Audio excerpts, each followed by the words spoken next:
top spot in the West with the most potent offense MLS has ever seen. Tonight, the Galaxy hope to add to their record-shattering 84-goal total. Second place, Chicago, most arguably the league's top defense.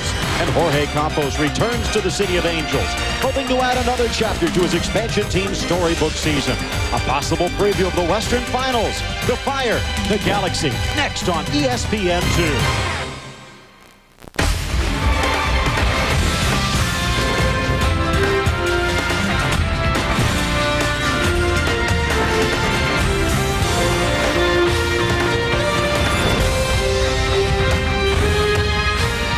Welcome to the Rose Bowl in Pasadena, California, where the homestanding Los Angeles Galaxy prepare to face off against the visiting Chicago Fire. Major League Soccer is on the air. Hello, everybody. I'm Phil Shane, along with Ty Keogh once again. This matchup between two 20-win teams and arguably tied two of the best teams in the league. Certainly right at the top of the league, especially if you take a look at this snapshot. We're going to show you the super leaders, the leaderes, as they would say, south of the border. Perhaps a more interesting look at the league standings. Overall standings, L.A., the top team in the league. Chicago, third after D.C. And Kobe Jones has been the story in the offense for most of the season for the L.A. Galaxy. He now has the confidence to strike lethally time after time in the opposition's box. And Kobe has a chance to overtake Stern John today in the league scoring standings. And take a look at this. Stern John raised the bar by 2 more goals in Columbus's game. We'll tell you about all the other games later on. Kobe Jones needs 8 points. He's done that before against one of the best keepers in the league. Well, he'll be up against Zach Thornton, statistically the best in goals against average, the most shutouts in the league, and 16 victories. He was only supposed to be the backup for Jorge Campos, but things have changed drastically. Mano a mano, Thornton on the left, Kobe on the right. It's Chicago and Los Angeles, and the kickoff comes your way next on The Deuce. Now you can brighten your smile and lighten your teeth up to 7 shades whiter with the revolutionary Rapid White Tooth Whitening System. With its new exclusive Whitening 7-Factor, this breakthrough formulation whitens teeth so fast, you'll see results in just days. People stop me in the grocery store or at the mall or at work and ask me how did I get my teeth so white, and I tell them Rapid White. Order the Rapid White Tooth Whitening System now and you'll receive at no extra charge a second full-size tube of whitening gel, an additional duplex tray, the super gentle Rapid White toothbrush, and dental flosser. That's a $30 added bonus just for ordering the Rapid White Tooth Whitening System at the special price of only $49.95. I've seen patients improve 7 shades in 7 days. In all my 15 years in dentistry, I've never seen anything work as fast as Rapid White. Call now to order Rapid White for just $49.95 plus $6.95 shipping. Remember, Rapid White comes with an unconditional 30-day money-back guarantee. Now that's something to smile about. $26. Al, check approval, register 5. 1 can of paint, $26. Al, check approval on 5. 1 lousy can of paint, $26. Al. Knowing you'll never have to wait for Al, priceless. Debit MasterCard withdraws right from your checking account without the hassle of checks. There are some things money can't buy. For everything else, there's Debit MasterCard. Al.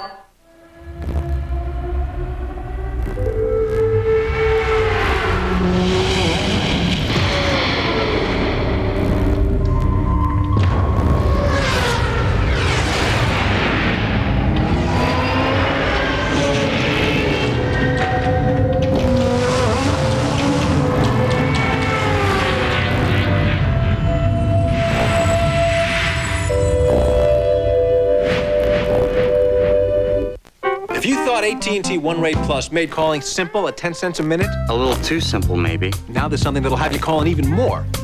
What, are you sick? Introducing 5 cents a minute on weekends. That's half off. AT&T One Rate Plus. 10 cents a minute, anytime, anywhere, and now 5 cents a minute on weekends. How do you sleep at night? Some of you dialing perhaps a little too hard. To get 5-cent weekends, call now to enroll. Major League Soccer on ESPN2 is brought to you by MasterCard. There are some things in life money can't buy. For everything else, there's MasterCard.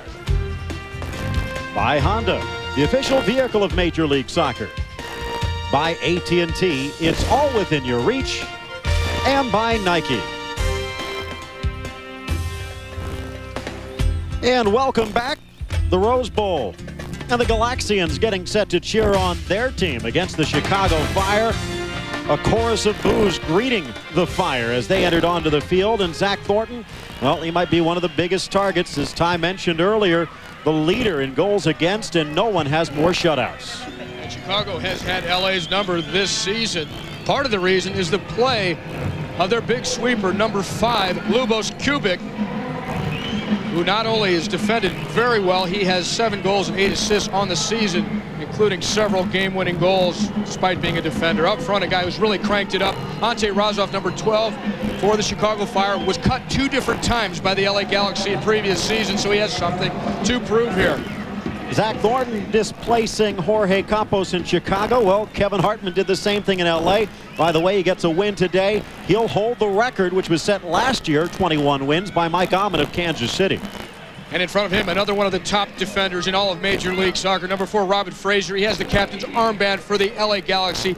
They are, along with Chicago, the best defense in the league. And up front, Welton, who was near to the top all season long in terms of league scoring, is still one to watch because of his tremendous speed on the flanks. So the final game of the regular season as Ali Saheli prepares to blow the whistle and get this one underway. Levan Balajanian, Orlando Aristinisabal will be the assistants down the lines, and Ted Bennett, the 4th official. And we are underway.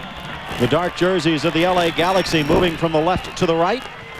And the white-clad Fire will be defending the goal in front of Zach Thornton to the right of your screen. Robin Fraser. What a season it has been for him. First, trying to recover from injury himself, and then guide Steve Jolly, the man who just passed the ball to Paul Caligiuri, guide Steve Jolly into his first year as a regular contributor to this team after the injury to Dan Kalishman. With Kalishman's injury, Fraser then handled the responsibilities of captain for the Galaxy. Galaxy taking on Bob Bradley's Fire, and you have to consider him one of the leading candidates for Coach of the Year, turning an expansion team into a championship contender. Machon stripped of the ball as Novak appears to be back at full strength. Well, great news for the Chicago Fire as Peter Novak has now ensconced himself in that attacking midfield role as he did through much of the season for the Chicago Fire. It was discussed very regularly as a potential league MVP. That's him on the ball here. What a great number 10. What a tremendous playmaker. He's healthy now, although Kosecki, the other Polish international with this team, re-injured the hamstring the other day and is on the injured reserve again. A couple of surprises, you might say. Long ball from Kubik sailing into Kevin Hartman's area, who will guide it across the end line. Octavio Zambrano, head coach of the Galaxy, making a few changes today. Not that many. Greg Vanney again back on the bench as Joey Franchino, the rookie, steps in at that left back spot. Really, he's putting out his first team here to start the game, including Welton, including Jones, including Hermosillo, for a couple of reasons. Number one, because they've had problems beating Chicago.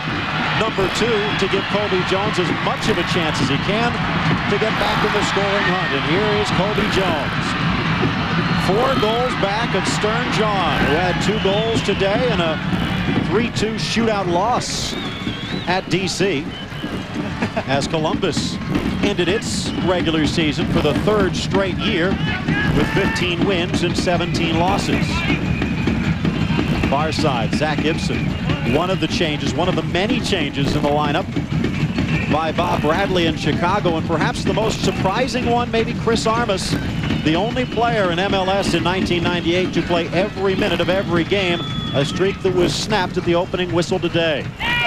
Long ball is Zach Hibson, the former UCLA Bruin, giving chase actually out of Santa Clara, where he calls his hometown. Fighting for it far side, and a throw-in upcoming for Franchino. Franchino, speedy and hard-nosed, if a little unpolished. But he has done a good job shutting down some speedy wingers without Kosecki. Maybe getting a little bit of an easy job of it today here against Chicago. There's Novak. Pass to the middle. Frank Klopas. Dispossessed.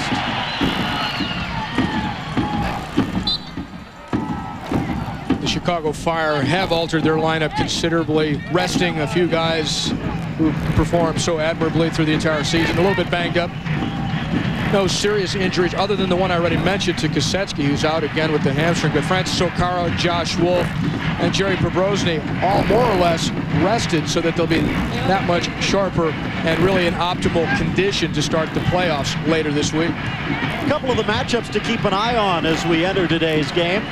We mentioned Kobe Jones. Well, Diego Gutierrez will be keeping a close eye on him because those two right now right at the midfield stripe, and Gutierrez has Jones in his sights, and Kobe knows it. I spoke to Bob Bradley, the Chicago coach, before the game, and he has so much respect for 4 attacking players on this LA team.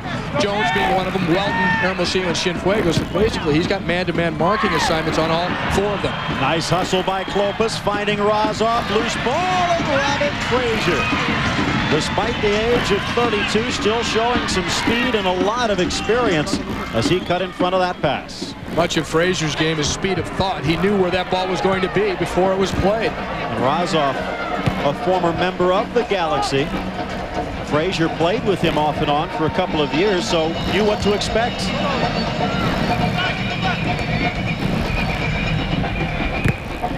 Phil, you remember Paul McGraw, who played for Ireland in the '94 World Cup. Paul McGraw. Paul McGraw. They used to call him God because he knew what was going to happen before it happened. Now Fraser's getting close to that. He's more of a demigod at this point.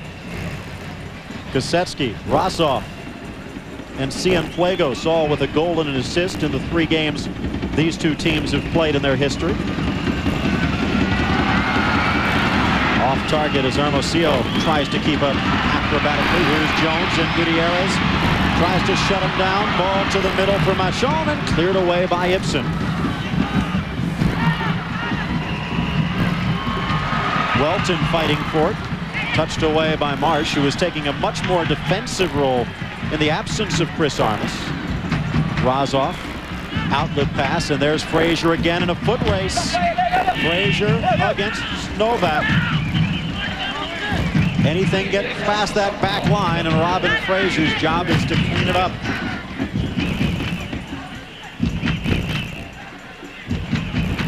Touch to the middle, stolen away as the Galaxy look to turn it upfield.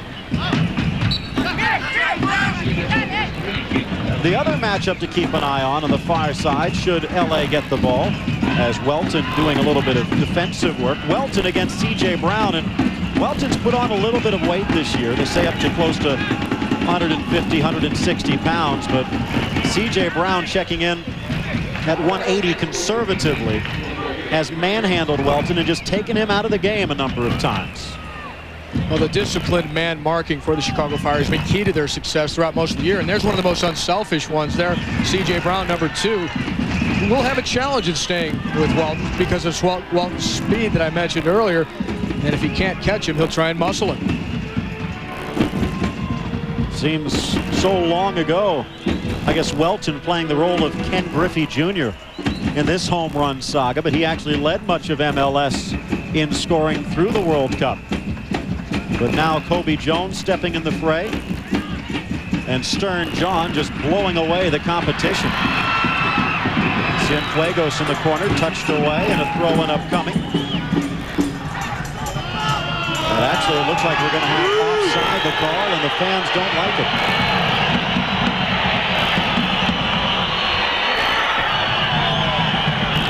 Welton's scoring has tapered off as Stern John's has taken off.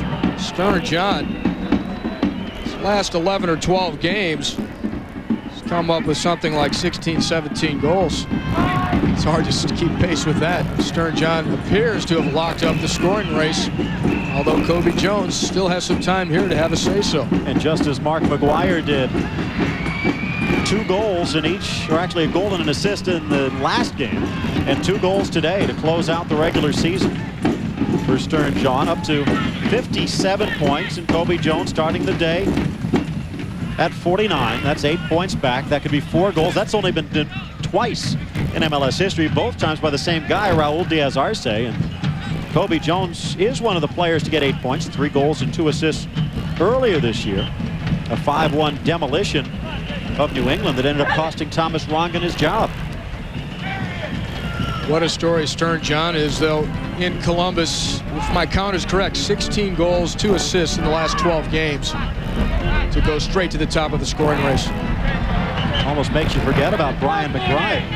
By the way, Andy Williams, a couple more assists today as the Caribbean connection taking root in Central Ohio. There's Hermosillo, who had a nice little string of assists himself to start out his MLS career.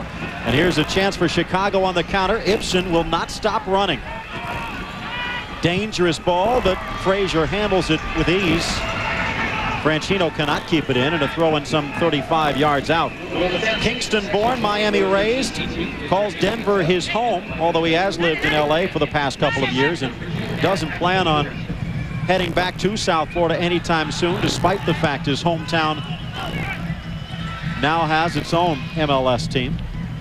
Miami, by the way, falling to cross-state rival Tampa Bay earlier today by a score of 3-1. Ivo Wortman playing a lot of substitutes. You're expecting to see that, although perhaps not even to the level that it has been over this last weekend of play, as a lot of coaches clearing the bench and giving some players one last game before the postseason, or one last game before they break out the clubs.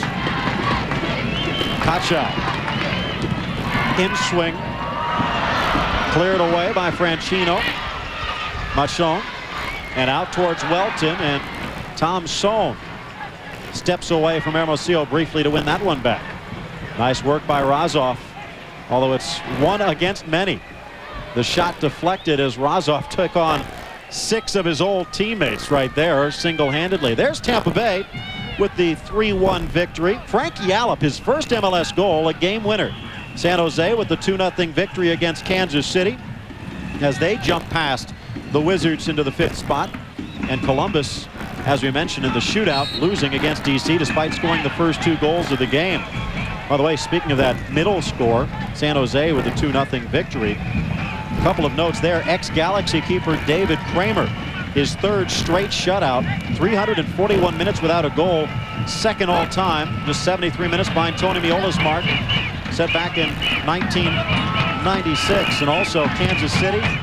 What's going to happen to Ron Newman from first to worst in the West in just 1 year? Novak fighting for it as Klopas, the Chicago native, finds Novak, who handles that with a little bit of difficulty. Finally, the numbers against him. Phil, what's interesting here is, despite the fact Chicago playing many reserves in this starting lineup this particular day, but these two teams very possibly will be meeting each other in the Western Conference playoff finals about 10 days from now. So the mind games out there and what each team can establish in terms of dominance could go a long way to their eventual success. Not shown, decked by Sohn. He's still down on the ground, and Saheli was right there. No call, and the LA faithful let him know what they think about it. Getting back to what you talked about, Ty, which team do you feel has more pressure on it to perform today? I think LA has the pressure. They're playing at home. They have this vaunted offense with guys among the top scorers, including Kobe Jones and Welton. And the fact is Chicago has managed to frustrate their attack this season overall. So they need to prove that they can score goals against a very tough Chicago defense. And here's some tough defending by Tommy Sohn on the follow-through. Well, he waxed Machon pretty good, but the ball was going off the tip of Sohn's shoe, and it was really the follow-through that Machon ran into. Sohn picked up in the midseason from Dallas, where he played the last couple of years, in exchange for Brian Bates. Of course, played might be a little bit of a misnomer. Missed much of last season with an injury. Peter Novak, the captain of the Chicago Fire team, heart and soul, might not even be saying enough.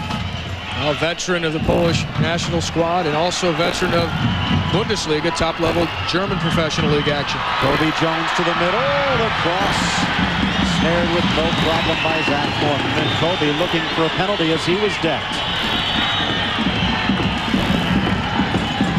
It is Sunday, so a little prayer from Kobe Jones, perhaps. He gives chase, forcing Thornton to get rid of him. Nice hustle by Steve Jolly, who also missed much of last year with a career-threatening knee injury, but has shown no signs of being hampered in 1998. Vachon. Kobe. And Tom Sohn will get a foul on that one. Quick restart. Hermosillo ruled offside. And he waves his hand in disgust at the near side. Balajanian in good position, somewhat close. And Sahele will come over to Hermosillo and say, quiet, keep it down. Because in fact, according to the rules, any sign of disagreement warrants a yellow card. Now those quick kicks really catch a defense napping. Hermosillo needed to be a little more patient there because they still would have gotten in behind.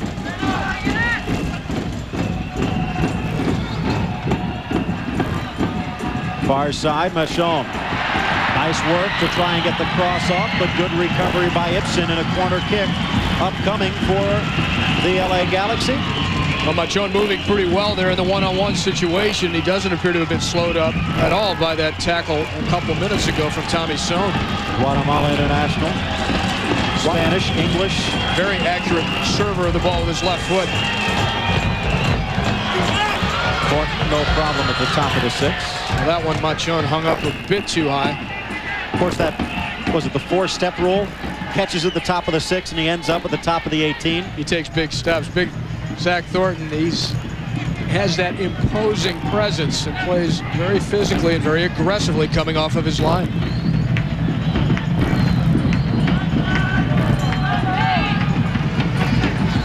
Marsh. Princeton grad. Here's Kubik to Tom Sohn. Kachow. Gutierrez and Kachow will both tend to flip around a little bit. But they're both very comfortable on the left side, natural left footers, both of them. And also, both of them naturally like to move into the attack, so it makes sense for them perhaps to take turns going forward from the left back position. The danger is you don't want to lose track of Kobe Jones as he challenges in on Tom Sohn. That's just a recipe for disaster. And here we go to Kobe Jones, who does get lost track of. Tom Sohn throws a little bit of a body in, and Zach Thornton off his line quick enough. Best chance for Kobe of the day, perhaps. And what was very evident in this one, we'll see it again, Kobe Jones all of a sudden can explode. He changes speeds and gets around Kubik, although the ball outran him ever so slightly. But when Kobe turns on the jets, he leaves the bigger and usually slower defenders in the dust.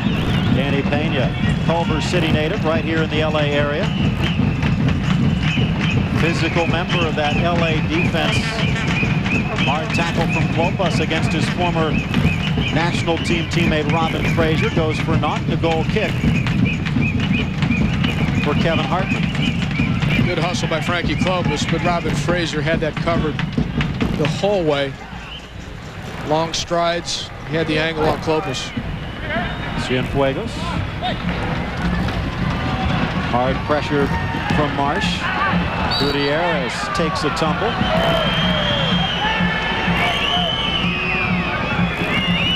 Just a little nudge from Paul Caligiuri.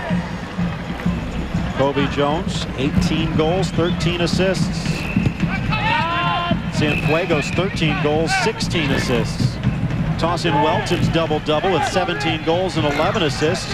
And you start to get close to that 84-goal total that LA has put up, blowing away the record book.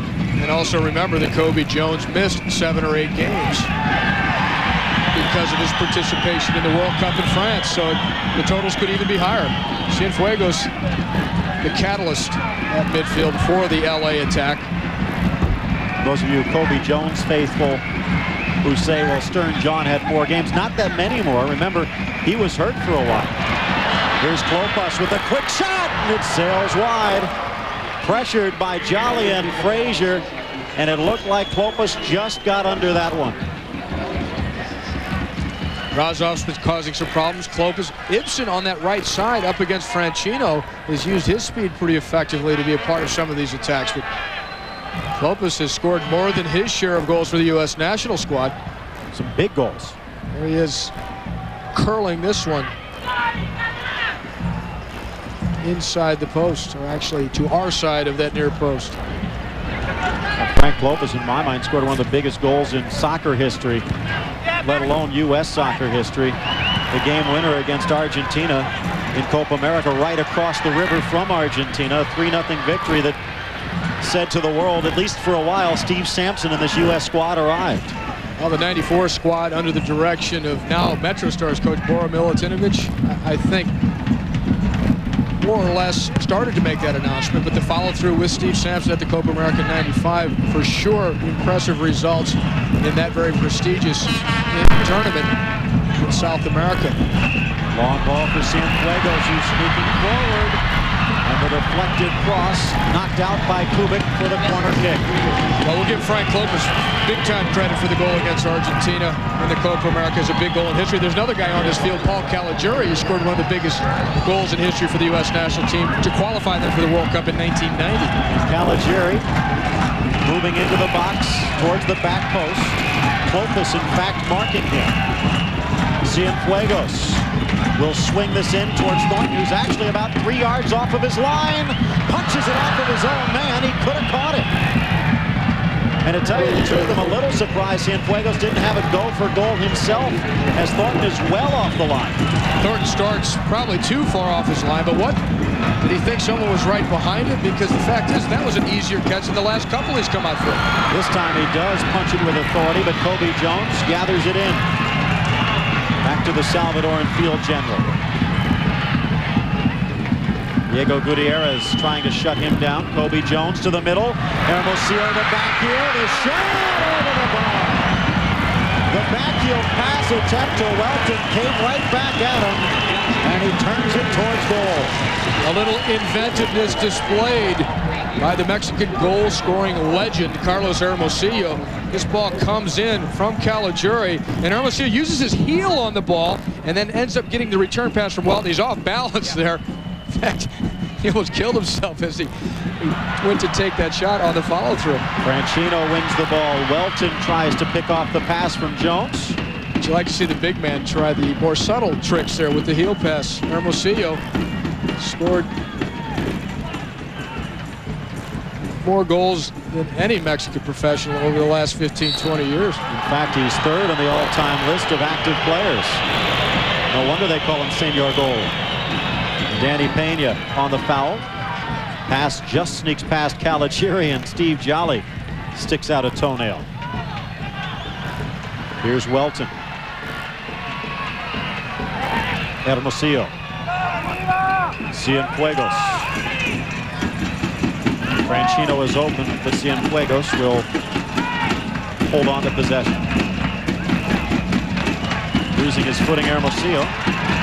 Pena chipping it in for Welton, but Lubos Kubik is there. Phil Shane, Ty Keogh with you. This heavyweight duel at the Rose Bowl might not mean much as far as the ultimate standings go, but for LA, they need to know they can beat Chicago. They have been dominated in this series so far, sneaking out one win on a last-minute goal from Steve Jolly at Soldier Field in their last meeting. And as Jesse Marsh puts this one into play, Kevin Hartman pressured, but he comes out to grab it. Hartman in the LA Nets this year. Campos was there last year and on the bench today. And there's some stories there we'll tell you about in just a few moments, but we've learned a few things over the past couple of days that were somewhat confirmed today that might take a lot of MLS fans, especially those in Chicago, by surprise. Get more into that a little bit later on, but again, Campos on the bench, and talking to Bob Bradley yesterday, it's expected he will suit up at forward before this game is over. Now, the immediate thing that I learned in talking to Bob Bradley just before kickoff here today is that Campos, for sure, will play at least 45 minutes. He'll start the second half as a forward for the final. Kobe Jones to Caligiuri on the overlap to the middle. Kubik there again. Everything we complimented Robin Fraser on, the sweeper for the LA Galaxy and former U.S. international, double that in spades for Lubos Kubik. One of the best Europe has ever produced in that defensive position. Here's Pena, tees it up. Marsh knocks it down. Machon rifles it wide, and a goal kick upcoming. Machon firing wide there. Jones, though, starting this attack, he takes a little hit, but he gets it into Caligiuri. Caligiuri wisely drives it in low. Hermosillo making that near post run. Although watched very closely, as you mentioned, Phil, by Lubos Kubik. Machon lost in the shuffle of this parade of stars the Galaxy has put together. Through ball looking for Klopas. Flag up far side. Talked about Campos, and there have been some rumors coming out of Mexico that Unam, the Pumas, who he is scheduled to play for following the MLS season until their end of the spring season, who have been struggling of late, might be trying to work out a deal to get Campos before MLS's season is over. And from what we hear from sources in the league, sources in the team, and again reports out of Mexico, something to that effect might even happen as soon as Tuesday. Campos asked to have a sit-down with Chicago coach Bob Bradley at the end of the regular season because, quote, Jorge Campos said, if Chicago doesn't need me, the Pumas, the UNAM team from Mexico, does. And the fact is, you see Thornton starting tonight. If there's no injury to Thornton, he'll be the starting keeper in the playoffs for Chicago, which means Campos wants to move. Hermosillo on the ball right now. Back to Caligiuri. Good play by LA as they try and free Cienfuegos. But again, you have to wonder the message that sends. Chicago looking for the championship as Pena and Novak losing their cool a little bit. Pena has a tendency to get under other players' skins. Pena, very physical player. He's in there really to be an enforcer in behind Cienfuegos and to discourage any sort of creative play from a very talented player such as Peter Novak. But Campos, if he leaves before the postseason even starts, what type of message does that send to Chicago? The one I would guess is you're going to have to forward my mail next year because he might be playing somewhere else in MLS come 1999. Bob Bradley said to me that Jorge Campos really just wants to play so badly. It's very emotional for him to not be a starter. Every team he's ever been on, he's been a key player, including the Mexican national team in the last 2 World Cups. So you can see where the frustration comes from as far as Campos' plight right now on the bench for Chicago. But the fact is, Bradley also told me he would try and sit down with Campos and convince him to stay for another 30 days. See what happens on Tuesday, but again, we do have word that some form of announcement regarding this could be made as soon as Tuesday in Chicago. A little bit of a decking between Son and Hermosillo as they collide. And the ball out of play for a throw-in for Chicago. Speaking of the playoffs, they get underway on Wednesday from RFK Stadium in the nation's capital of Washington, D.C. United taking on Carlos Valderrama and the Miami Fusion, 7:30 Eastern on ESPN. Then on the Deuce, you can follow Phil and Ty's amazing adventures as we'll be in Chicago Soldier Field, 8 o'clock Eastern for the Fire against the Colorado Rapids, and Dallas against LA right here at the Rose Bowl on the Deuce immediately following. So playoff fever from MLS starting on Wednesday. Here's Novak. Long ball for Razov. Robin Fraser tries to get there first and does. Razov all over him, and Fraser handles it very well, along with some help from the rookie Joey Franchino. Hibson tries to keep it in play, but can't, and a throw-in for LA just outside their own box. Well, kids, don't necessarily try this at home, but Robin Fraser there very elegantly solving the problems in the corner and working the ball out of the back rather than just booting it into the stands. Go ahead and try it, but your coach might not go for it. If you don't mind seeing the next couple games from the bench. But then again, you'd like to think that we would have more players developed in this country who could do stuff like that. And to tell you the truth, when you come to center backs, There aren't that many of them that the U.S. has produced. I mean, Thomas Dooley perhaps a little bit. Marcelo Balboa has shown some aplomb, but I mean, when you get past that, Robin Fraser's probably next on the list. Yeah, Eddie Pope has some of those abilities too. But tonight we're being treated to two of the best defenders in the league, in Robin Fraser, the captain for the LA Galaxy, and Lubos Kubik, the big Czech, playing sweeper for the Chicago Fire, wearing number 5. Franchino, the UW grab. Nice job to step in front and win that, but look at the hard effort by Jesse Marsh, freeing Ante Razov. Hartman clears it all the way across midfield, but the flag was up regardless, and a derisive cheer from the crowd here in Pasadena.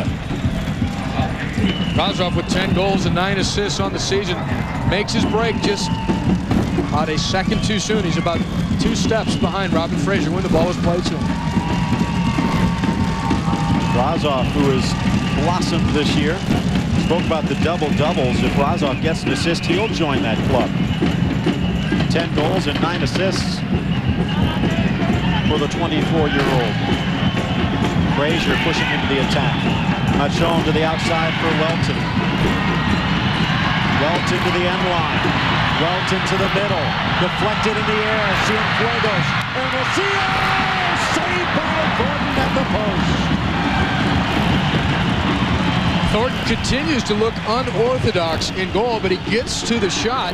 Remember, he punched one away awkwardly earlier. This one, the top spin and the bounces perhaps giving him some trouble as he dives back for it. Good hustle there by Cienfuegos. On the turn, Hermosillo doesn't get as much on it as he would like. Watch Thornton again in his reactions. When he actually comes down here, I think that registers on the Richter scale. 6'3", 200 pounds. He's got Kachow, and Hartman collides with Franchino at the back post. A dangerous curling cross from Kachow. Hey, you gotta love that. That's the way a goalkeeper should be. If his own player is getting his way, he should hammer him. Hartman straight into Franchino, says, I'm pulling this in. I don't care who's behind me. I'll pound them into the ground. Zach Thornton, his dad, former tight end at the University of Kentucky, probably appreciates Kevin Hartman's one-handed grab in the end zone right there. In fact, talked to Zach about his father. Said his dad dwarfs him. That's a scary thought.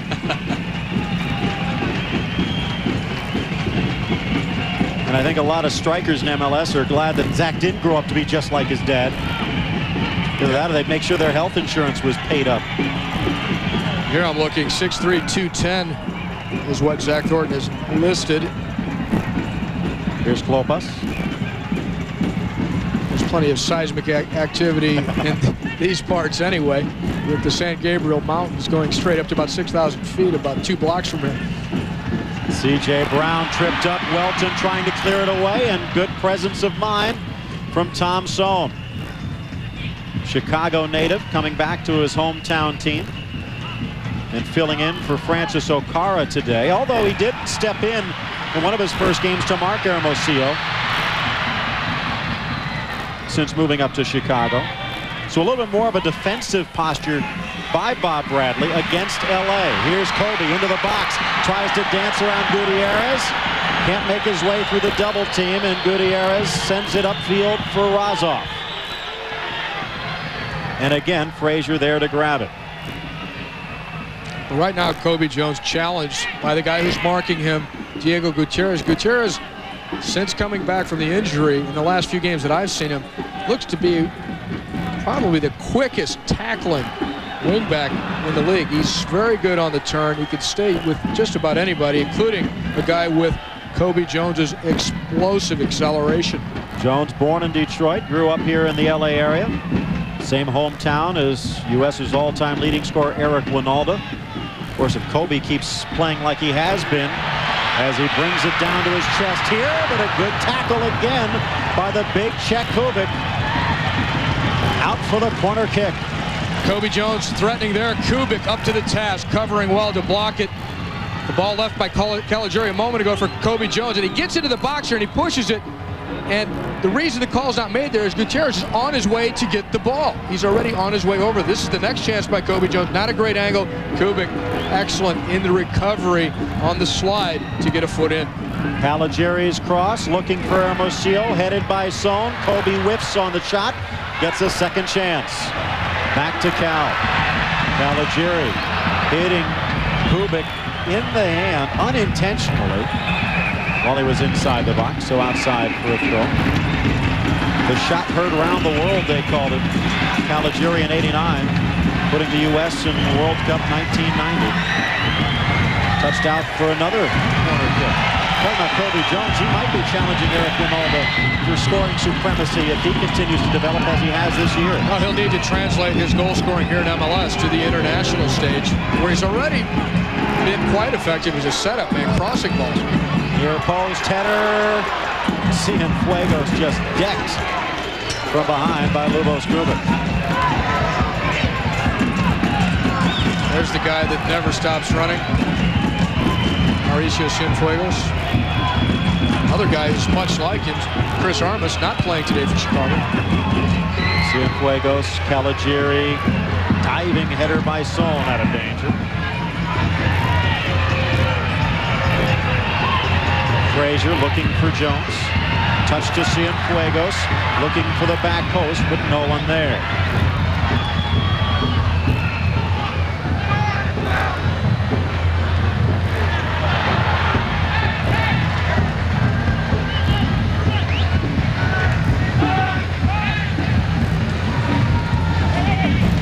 Caligiuri back at his normal right back spot.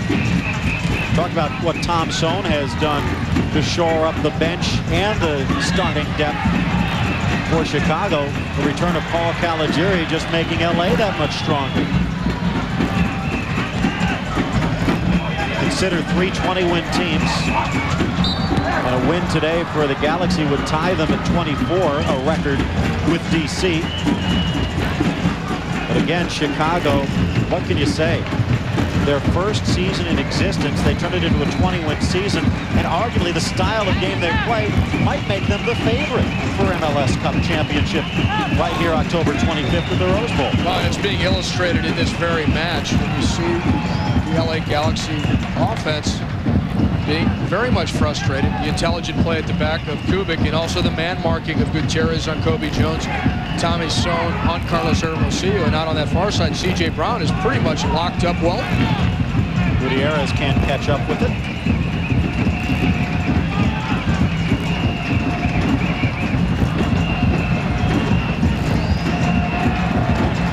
Jolly pressure. And with less than 9 minutes left, still scoreless here in Pasadena. Hermosillo tries to turn around Jones, dives back into the fray, and punches the air in frustration as he's whistled for a foul. Ali Saheli, not the most popular man at the Rose Bowl. Hermosillo had been bumped just before by Son, and he does kind of go up on his back. Really a little bit of a payback of the previous play where Son had put his arm into Hermosillo. Talk about a chance for international games for Kobe to pick that up. Well, right up the road, of course, a long road, about 5-6 hours north, depending upon whether you drive like me or Ty.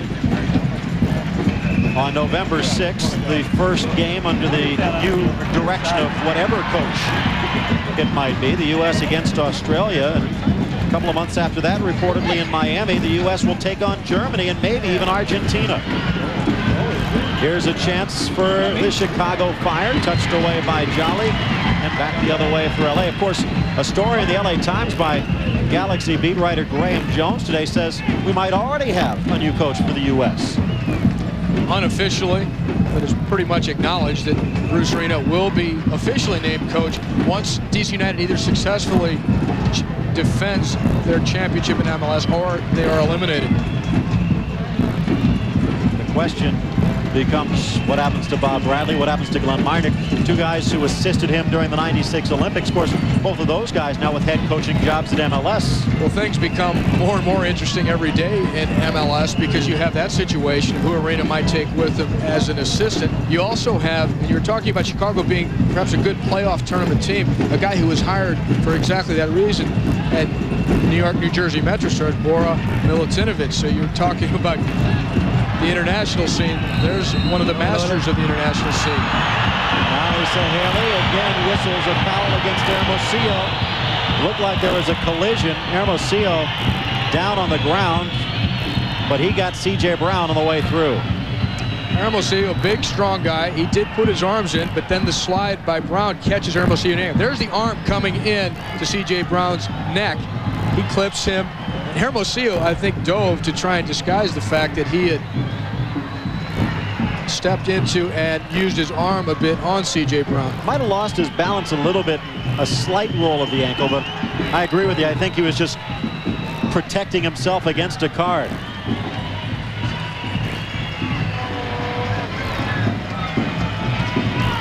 We tried to get a comment from Bob Bradley just before kickoff about whether he has spoken to Bruce Arena, whether in fact he might consider the assistant coach's job with the U.S. national team. And all we can really say, we kind of ran out of time, but he was very non-committal. You have to wonder, I mean, he's a head coach for one of the best teams in the league. Would it be a step down to move to the assistant's coaching position with the U.S. national team? Well, he was Arena's assistant for the '96 Olympic squad, so he has worked with him.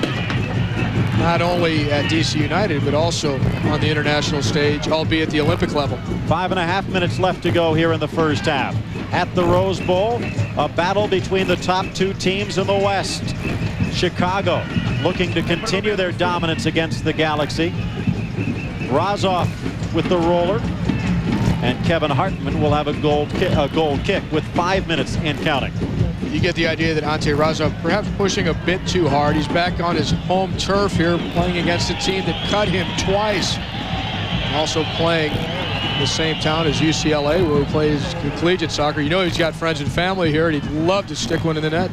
94 All-American with the Bruins. Spent 2 years off and on with LA. Only 6 games, though, and only 1 goal. Quite an explosion by Lake Michigan this year for Razov.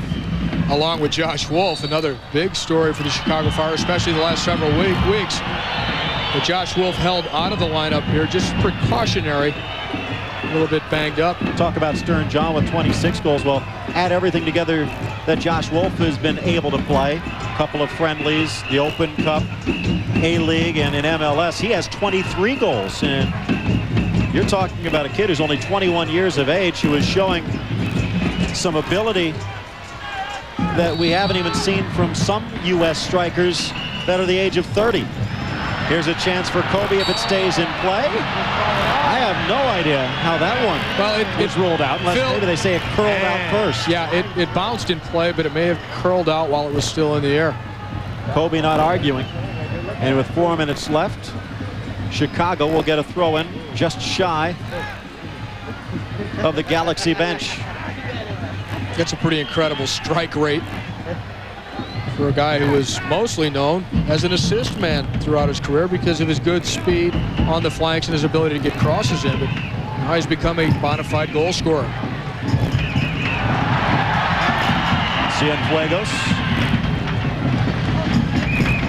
Nice work by Caligiuri to keep Kotschow grabbing for air. And that's the veteran teaching a lesson to the rookie. Nice pass by Pena. Franchino with space. Welton. Hermosillo.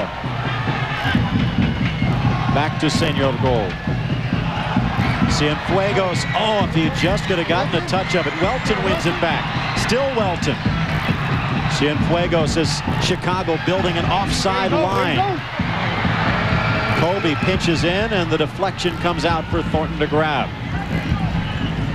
Chicago just putting 6-7 guys in a line, challenging LA to try and run towards the net. Both teams playing a similar style, very hesitant to give anything. They are erring on the side of caution, always have plenty of players back. Jesse Marsh Played for Bob Bradley at Princeton. One of the first pickups when he took over the Fire. Novak. And Razov bangs it off of Caligiuri for the throw. Right now you can see how much the Chicago Fire miss Roman Kosetsky, his ability to take players on and combine with Peter Novak. Also Jerry Probrozny, the other member of the Eastern Bloc, as they call them, the one Czechoslovakian player, Kubik at the back, and the three Polish international players who've done so well for Chicago this year. Nice hustle by Pena to win it off Novak. Here's Hermosillo. Pena would have been offside, and that slows down the rush a little bit. Cienfuegos and Thornton out to grab it. A well-weighted pass, but well defended by the Fire. Here's Machon. Still Machon. Nice ball back. The Guatemalan leaves it for Hermosillo, and a slide from zone. Cienfuegos knocks out his own man. Dead on target on the noggin of Machon as Cienfuegos had that one loaded for bear. That one hurts double. Number one, you stop to create scoring chance for your teammate. The other one is the sheer pain factor from the impact. Guatemala City or Los Angeles might be the first question he asks when he steps off the field. Jolly under pressure. Hermosillo back to the second-year player out of William and Mary. Trying to get a cross in, and does, but no one made the run. Through a double team. Good work by Jolly. Remember, he was the player who in the final minute at Soldier Field that won the Galaxy's game. With a nice header at the back post after Paul Caligiuri flipped on a free kick from Cienfuegos as time wound down. The lone victory, in fact, by the LA Galaxy this season, compared to 2 wins by Chicago in the head-to-head series. 8 seconds left in the first half of play, and Chicago content to wind this one down. The first half winds to a close. No score at the Rose Bowl. Chicago and Los Angeles, and Chicago with somewhat of a patchwork lineup has kept the high-scoring Galaxy in check. Will they finally find the net halfway towards their third straight shutout? No score at the half here in Pasadena.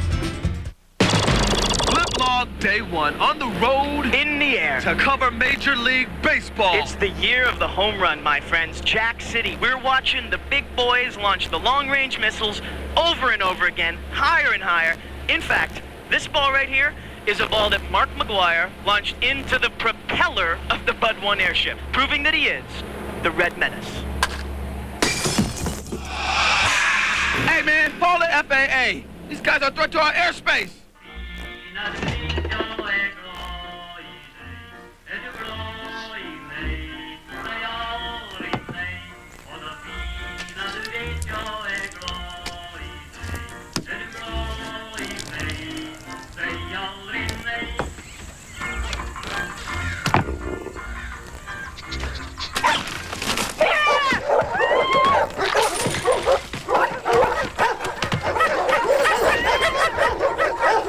Soccer sure has changed since I played. 30-foot rises. Contracting goals.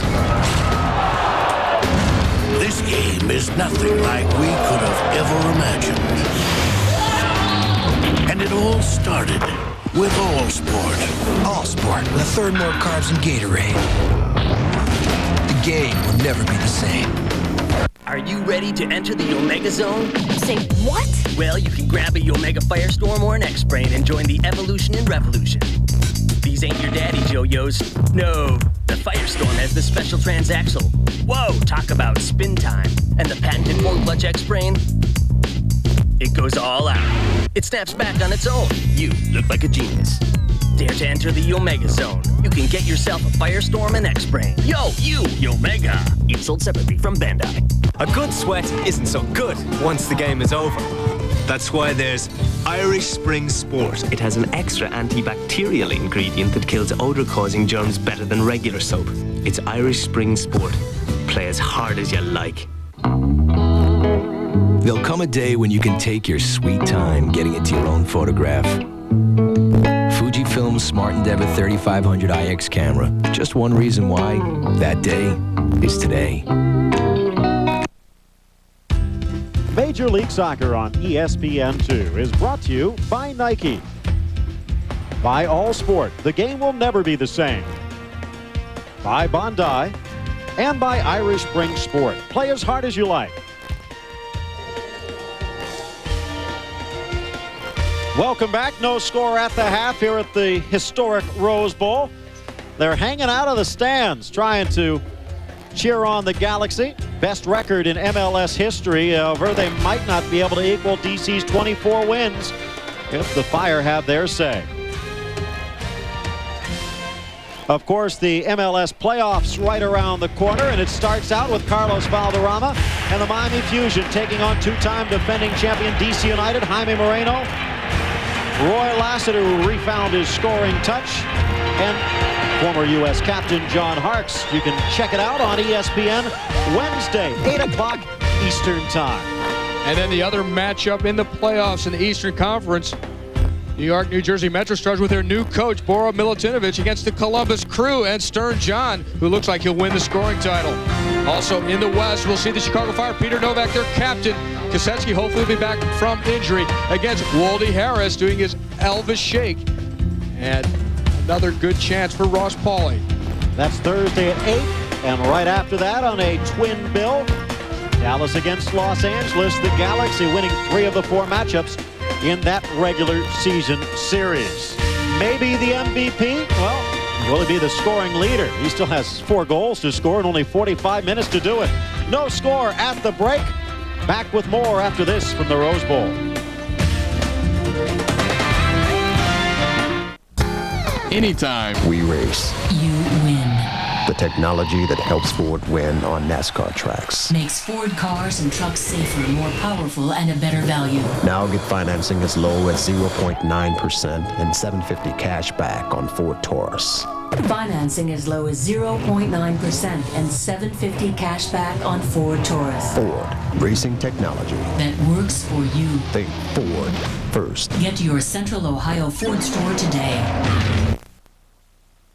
You gotta love that Bristol fight song. Except for when we let that performing arts student get a hold of it. It was 1988, and synth pop was all the rage. This one kid decides that we should update our halftime. Then he goes on... No. This kid decides he's gonna outperform our 200-piece marching band with a single synthesizer.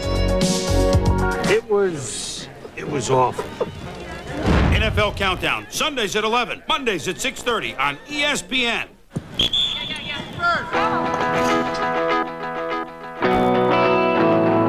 I have never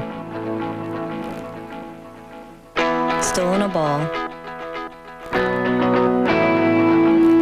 scored a goal, or won a game.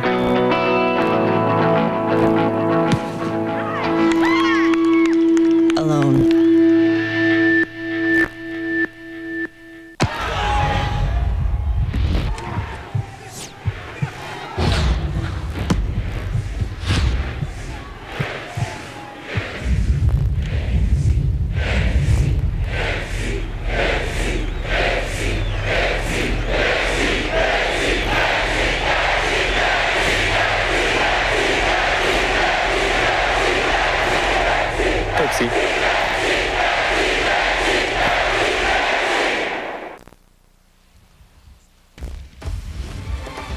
This copyrighted telecast of Major League Soccer and ESPN may not be retransmitted, reproduced, or rebroadcast without the expressed written consent of MLS and ESPN.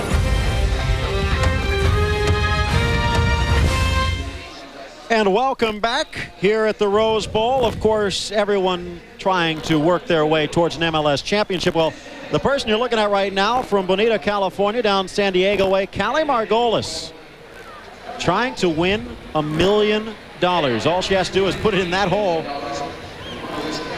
Dr. Scholes, of course, bringing this, but $1 million and some 25 yards away for Callie Margolis. Maybe Hugo Sanchez can give her a chance. And not quite. Well, she forgot to use her left foot because Hugo Sanchez always known for his lethal left foot. Well, so much for the $1 million, but still plenty of enjoyment here today at the Rose Bowl. 45 minutes more to go to try and put one through the net without. Of course, Monday Night Football coming your way. Tampa Bay taking on Detroit and Barry Sanders. That's live, 8 o'clock Eastern time tomorrow on ABC Sports. No score at the break. Highlights coming your way next on ESPN2.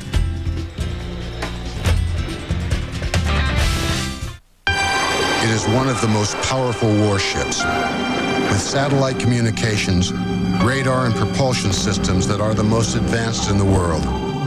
But USS Mitchell cannot do a single thing without you. Because the most important part of USS Mitchell is her crew of over 250 sailors who every day embark on a journey of honor, of courage, and of commitment. Call 1-800-USA-NAVY. Let the journey begin. There'll come a day when you can take your sweet time getting into your own photograph. Fujifilm's Smart Endeavor 3500 IX camera. Just one reason why that day is today. Okay, it's my big debut. Here we go. Wise. Okay, I'm ready when you are. Good. Wise. Did he forget his line or what? Is this the regular one or is he the understudy? Is this? Yeah, thank you. Hey, you gotta wait for me. Let's hold it. Not you. He goes. Then I. Wait a second. Not you. Hold it. Wise. Why? I can't work in this environment. Cut. Cut. Soccer sure has changed since I played. 30-foot rises. Contracting goals. This game is nothing like we could have ever imagined. And it all started with All Sport. All Sport, with a third more carbs than Gatorade. The game will never be the same. A good sweat isn't so good once the game is over. That's why there's Irish Spring Sport. It has an extra antibacterial ingredient that kills odor-causing germs better than regular soap. It's Irish Spring Sport. Play as hard as you like. One swing can change the series. And what are they swinging? Bats. The playoffs are on ESPN. Coverage begins Tuesday at 1. Get ready for the big boys. Hey man, it's about bragging rights and a big friggin' ring. Introducing ESPN2 Friday Night Fight, showcasing today's best boxing talent along with classic bouts of the past. This week, Tim Witherspoon takes on Andrew Galata. Plus, a look back at Muhammad Ali the early years. Friday Night Fights, Friday at 8 on ESPN2. And welcome back. A near full moon in Pasadena. No score at the break. The homestanding Galaxy taking on the Chicago Fire in a Western Conference duel that in just a couple of weeks might determine which team advances here at the Rose Bowl to play for the MLS championship. And it's been a very hard-fought battle. We've seen the frustration in the LA Galaxy attack as they keep going forward, but the Chicago Fire seem to have their number and are able to frustrate them thus far. And the best chances coming for the LA Galaxy, this in-swinging corner kick headed at the near post, but the defensive play of Lubos Kubik has been key tonight, as we'll see in a moment here. The long ball by Robin Fraser out of the back, switching the point of attack to Kobe Jones. He has a chance to score here, but again, Kubik sliding in at the last minute to get his foot to it heroically for the Chicago Fire. Good give and go here between Hermosillo and Machon. Nearly breaking. Look at C.J. Brown, though, staying right with him the whole way.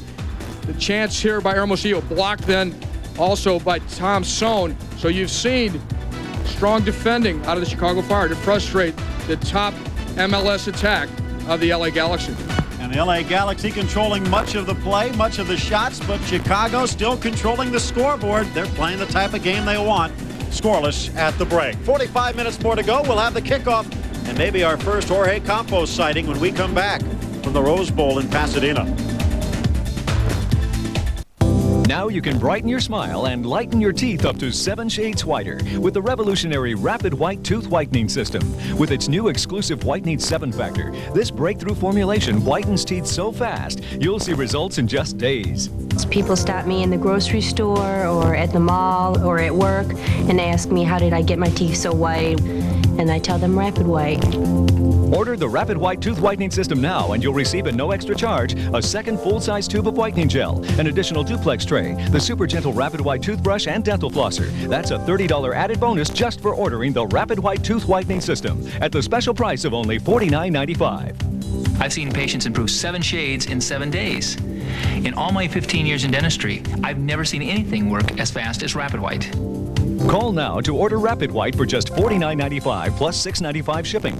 Remember, Rapid White comes with an unconditional 30-day money-back guarantee. Now that's something to smile about.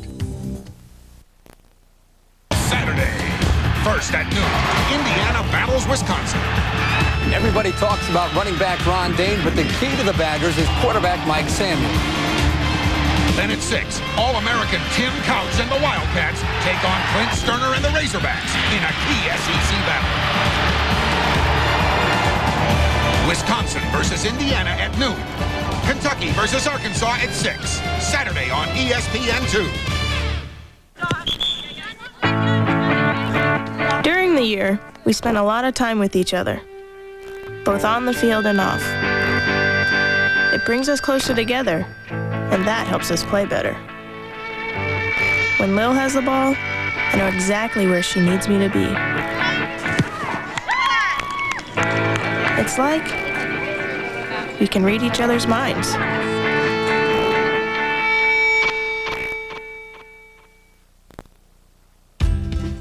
Major League Soccer on ESPN2 is brought to you by the U.S. Navy. Navy, let the journey begin. By Fujifilm's 24mm advanced photo system. You can see the future from here. By Budweiser. Now is the perfect time to enjoy a fresh, cold, Beechwood-aged Budweiser. And by Allsport. The game will never be the same. Welcome back. Halftime is done. Lazoff is also done. As Jorge Campos onto the field with his former teammate Kobe Jones. A little bit of playful acting at the moment. Who knows, maybe they'll be teammates once again next year. Oh, I did see Jorge Campos speaking with Danny Villanueva, the GM for the LA Galaxy, outside the locker rooms before the game. Take a look at the problems Octavio Zambrano has faced. Another 45 minutes more to go. Well, LA had a scoring drought in late July and early August and snapped straight out of it. This record-setting season for the offense, the number of goals that the Galaxy have scored. Campos, hey, if he can match anything like the offensive display he put on in the Major League Soccer All-Star game on August 2nd, he could light things up here for the Chicago Fire. And the second half is underway. The white-clad Fire with Jorge Campos moving into the forward position in front of Frank Klopas and Peter Novak. Moving from the left to the right and defending the goal to the right is Kevin Hartman. Kobe Jones diving save to his right for Zach Norton. Kobe trying to get things started here in the second half in a hurry. Jones threatening long range. Thornton covers it well. But going back to Octavio Zambrano, the LA Galaxy coach, going into this game, he said because they're hoping to meet Chicago, I guess, in the second round of the playoffs. He said you can't show everything. At the same time, you have to make a statement. And so far, the statement is that the LA Galaxy have not found their scoring touch again, whether it be against Chicago or against anybody else with that scoring drought. They lost 3-1 at Chicago the first meeting back on May 20th. A 2-1 shootout here at the Rose Bowl 10 days later, and an own goal and 90th minute heroics from Steve Jolly, the only way they were able to tally against the Fire back on August 8th at Soldier Field. Here's Robin Fraser once again as Campos challenges his old protege and Kevin Hartman and forces a high ball that Fraser is forced to clear out of danger. Machon almost leaves it on a platter for Novak. We're seeing Campos play on the field as an attacker for the first time in quite some time, and that is really because not that Bob Bradley was hesitant to use him there, but Josh Wolf has been playing so well. Welton to the middle, Kobe Jones on the volley, and a couple of hops.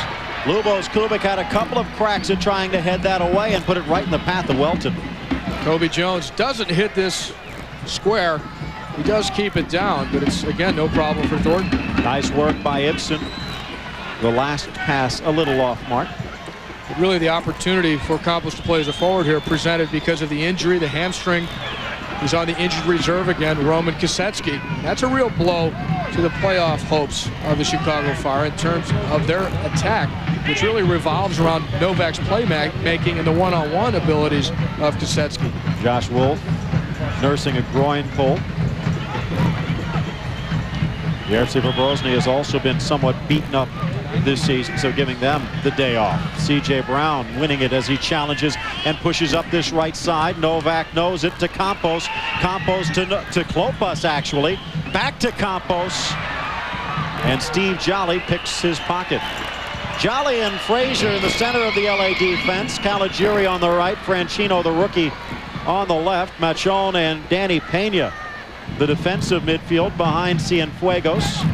Kobe Jones and Welton, the twin-pronged attack surrounding Carlos Hermosillo. For LA, all of that in front of the Hugh Hefner-clad Kevin Hartman in goal. I mean, I swear, wearing the crushed red velvet goalkeeping jersey, you have to expect him to put down the pipe in between making saves. Franchino upfield for Kobe.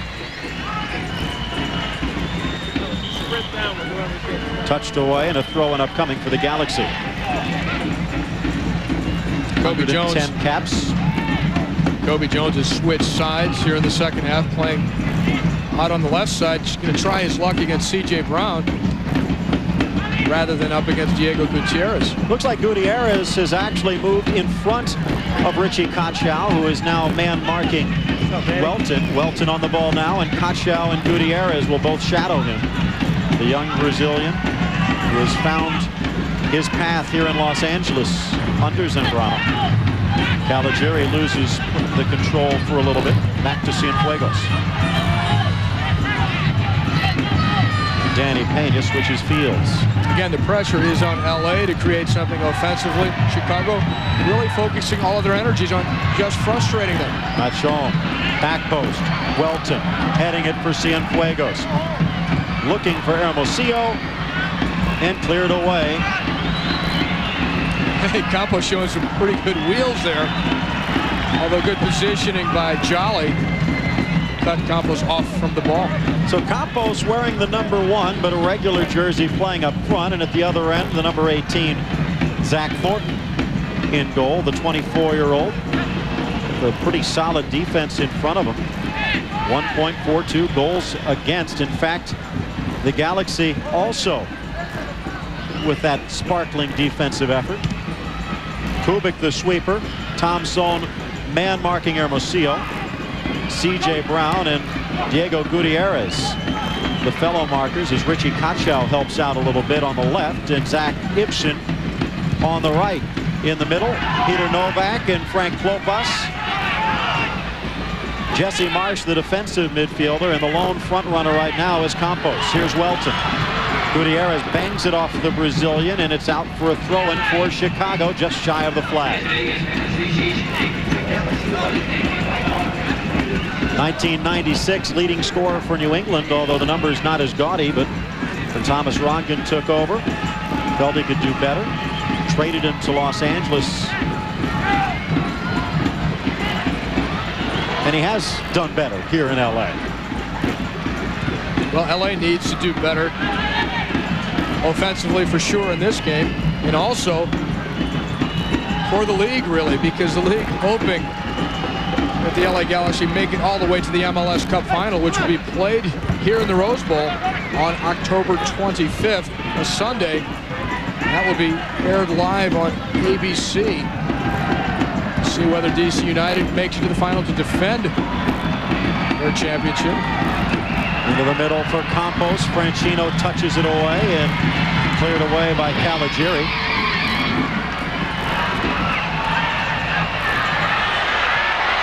Klopas, and almost deflects straight to Campos. But the projections are, if the LA Galaxy do make it to the final of MLS, that on October 25th there, they could have as much as 80 or 90,000 fans. Ezra Hendrickson, a few fans in the stands today. One of the leading scorers as a defender. It also looked like the Ecuadorian international Wellington Sanchez warming up behind Kevin Hartman, and what a story that has been. A story of confusion. Traded to, or actually sold to Morelia. Then loaned back to the Galaxy for the rest of the season. Morelia, by the way, playing Pumas earlier today. Both in the same group in the Mexican First Division, and Morelia started the day on top of the division, but Pumas with a victory today, their second straight, narrowing the gap and perhaps taking some of the pressure off of reacquiring Jorge Campos as soon as possible. Again, in case you missed it in the first half, league and team sources both informing us that there is a very good chance that we could have an announcement about Jorge Campos's immediate future with the Chicago Fire as soon as Tuesday. And that future might include leaving before the playoffs are done.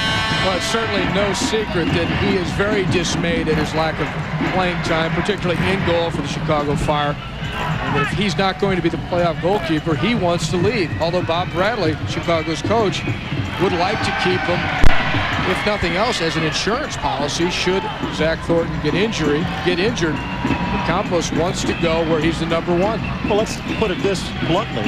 And obviously, Zach Thornton with an 11-game winning streak earlier this season. Best statistics of any goalkeeper in MLS. But in some ways, is it not an affront to Jorge Campos, one of the best goalkeepers ever produced in North America, veteran of 2 World Cups and an Olympics, to expect him to sit on the bench behind a 24-year-old kid? I talked to Bob Bradley about that, and he says it's nothing personal whatsoever. And what a coach really has to do is go with the guy that the team is most comfortable with. Campos with the header straight to Hartman. And I think you mentioned that 11-game winning streak and all the success before Campos had come back from the World Cup. And he's really a victim of being in the wrong place at the right time. I don't know that anyone would argue that Thornton is necessarily a better goalkeeper, certainly not a more experienced goalkeeper, but the fact is he's gotten the job done for the Chicago team, and the players on the field have the confidence in Thornton. Hibson pushing it back into pressure. Song, hard ball for Thornton to handle, and is forced to kick it out of play. 10 minutes gone here in the second half, and Thornton has got to be feeling somewhat the man in the spotlight as well. He's the man who's displacing one of the fan favorites both here in LA and in Chicago. All he can do is just do his best, and hey, it has been good enough 20 times this year.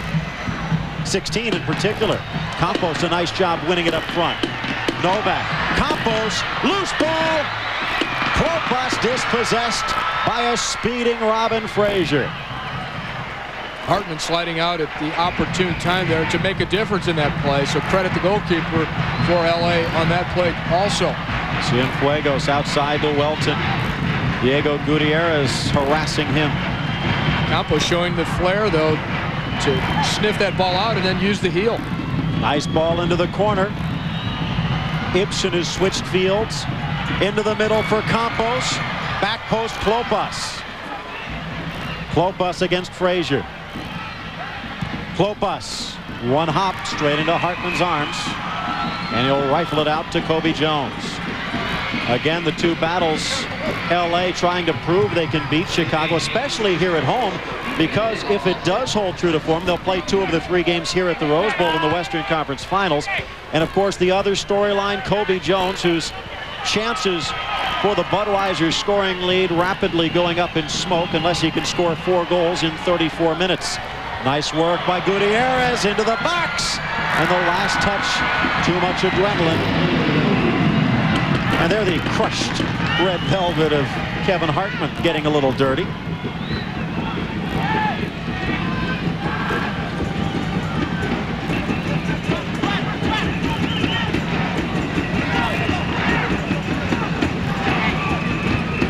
Into the middle. for Cienfuegos. Back post, Caligiuri. Headed high in the air by Hibson, and Gutierrez sends it back the other way. Of course, talking about scoring races, as Campos was off to the races. About 2 or 3 yards too quick. The home run derby so good, they're going to keep it going one more time. Another game upcoming for Sammy Sosa and the Cubs against San Francisco. The Giants with a 7-0 lead earlier today, only to blow it. Similar to what Chicago did a couple of days ago. So Sosa will actually get that 163rd game, and all he has to do is hit 4 home runs to catch up with the 70 of Mark McGwire. Peter Novak out. This is kind of what we expected, maybe even a few minutes longer than we hoped from Novak. Try and see if he can stretch out the wheels a little bit, fighting the injuries for much of this season after a collision with Metro Stars defender Mike Duhaney. And the youngster Tony Kuhn will step onto the field at the age of 22, still looking for his first MLS point. Fraser, like Kubik, unafraid to push forward. Son slamming it up towards Campos and a couple of yards offside. Machon reading him like a book, and a little smile between the two. Machon froze like he was going to stand there and then push forward. Novak keeping warm as he'll watch the rest of this one from the bench. Novak, one of the dominant players in Major League Soccer, a large part of this tremendous expansion year success for the Chicago Fire. He wears the captain's armband. His leadership, both on and off the field, his great experience as the Polish national team captain coming through. Wellington Sanchez, 24-year-old from Ecuador, on the field. A little bit of a surprise there, as he has found the minutes very hard to come by since coming back to LA. Kuhn, and again for the 3rd time in less than 5 minutes, Campos offside. Levan Balajanian, a little bit of a smile. This one much closer though. Campos making his sprint. Now the ball being played now, and he's just a shade offside. Might have been a slight bit of overlap with the last defender. The other ones he was well offside, there was no question. That one was close. Campos looking for Kachow, intercepted by Jolly, and LA pushing forward. Looked like Hermosillo was offside. Instead to Cienfuegos. Oh, what a pretty little back heel from Carlos Hermosillo. McBarton was ready for it. And what an incredible work rate by Cienfuegos to chase that ball all the way down into the corner. Most guys would have quit on that. Kevin Hartman with a chance to catch his breath and maybe applaud Hermosillo's effort. Look at Cienfuegos here. This ball about to go out of play. He keeps hustling, makes an opportunity for Hermosillo that didn't really exist. And Welton on the back post. Hermosillo does not look to be the fleetest of foot, but he does have a few tricks in the bag. 15 minutes gone. We've hit the hour mark here in the second half with 30 minutes left to go. Machon, Sanchez, back to Machon, and Cienfuegos in the center circle.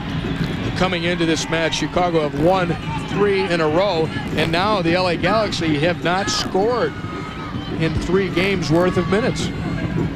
Not the way you want to go into the playoffs. Kobe Jones into the box, centering ball, and Son slams it high in the air. Uppercut from Son, and hey, Friday night fights. Friday, October 2nd from Philadelphia, Pennsylvania.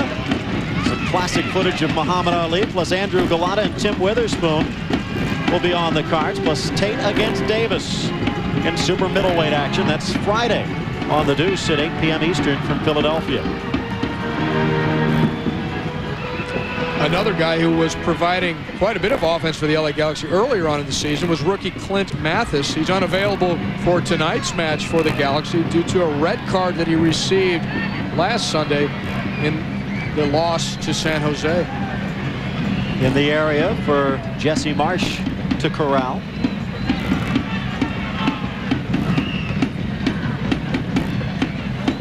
LA with Machon. Franchino fakes the run. Chicago barely had the ball in LA's half of the field this entire half. Franchino and Hibson. Worker bees, to say the least, although Hibson has shown some flair this year.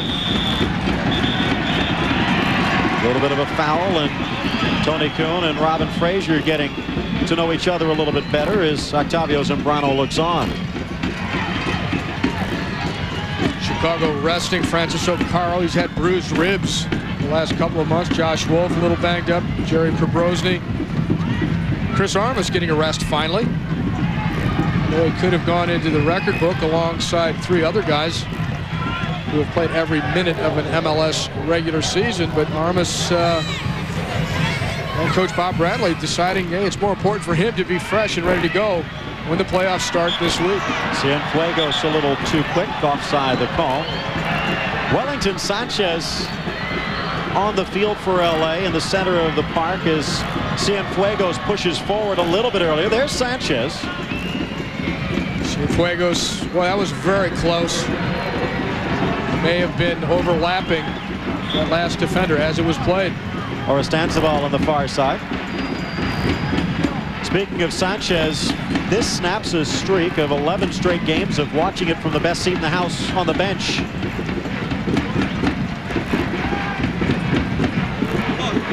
Last time Sanchez stepped onto the field was back on July 18th in the Galaxy's 3-2 loss against Miami in the shootout.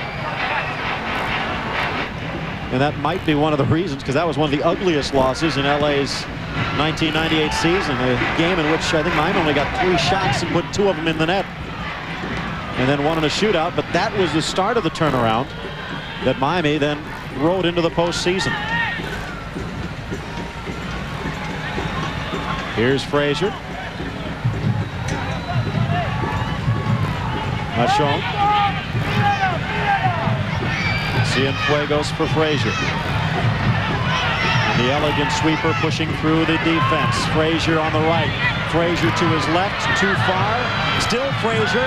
Fraser just wide with the left-footed blast. Second effort almost pays off in the first goal of the night. I'm amazed at how easily and quickly Fraser regained his balance after this tackle here. He's up and he's past another player and he's getting the shot off, and wow, he got quite a lot on it. That was a laser beam. Zach Thornton goes full stretch to try and cover that post. But that ball, that one was flying at 58 miles per hour on the Pepsi Power Shot. Speaking of Muhammad Ali, if Joe Frazier could have popped up that quick, maybe some of that Ali magic would not have been around, because down went Frazier and up he came. Here's Campos in the center circle. Hospital ball that Sanchez picks off. Sanchez dancing around the defense, pushing it in for Cienfuegos. Stops on a dime and wins a corner kick far side. Take a look at our Budweiser game summary so far tonight, and LA has had much the better of it. Chicago, however, much of their attack has been stifled, thanks in large part to Jorge Campos, who's been nailed offsides 4 times here in the second half alone. What about Cienfuegos here at the other end? He seems to be getting fresher and fresher as the game goes on. He just won this corner. Headed away by Kubik. They'll take a throw some 20 yards back. I don't know if it's Cienfuegos getting that much fresher or everybody else's legs getting a bit heavier. Centering ball for Hermosillo, and Zach Thornton out to grab it.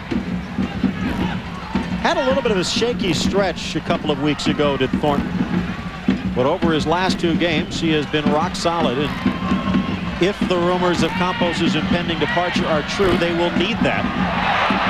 Here's Machon. Hermosillo in the middle. Oh! Touched over the bar by Kubik. The last time these 2 teams played, there were 2 own goals, and that was almost a recipe for disaster right there. Good work down this left side, though. Welton splits the defenders. A ball into Machon, a well-timed run. He has time to look up, and he puts a great ball across the top of the 6-yard box. But again, Kubik, so intelligent, so experienced, placed perfectly to clear it. Sanchez's corner, and right at the edge of the 6. Thornton plays off his line on those corner kicks and tends to charge out. Do not be surprised if before this game is over, and definitely before the playoffs are over, someone challenges him on a corner kick directly on goal. You do it. No.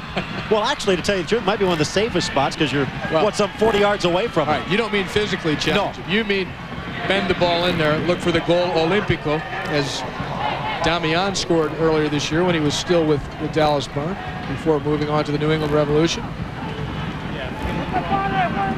Kubik pushing forward for one of the first times today. Tries to bring it behind his back and dispossessed by the mighty Mike, Mauricio Cienfuegos. Nice touch by Jones. Return pass from Sanchez.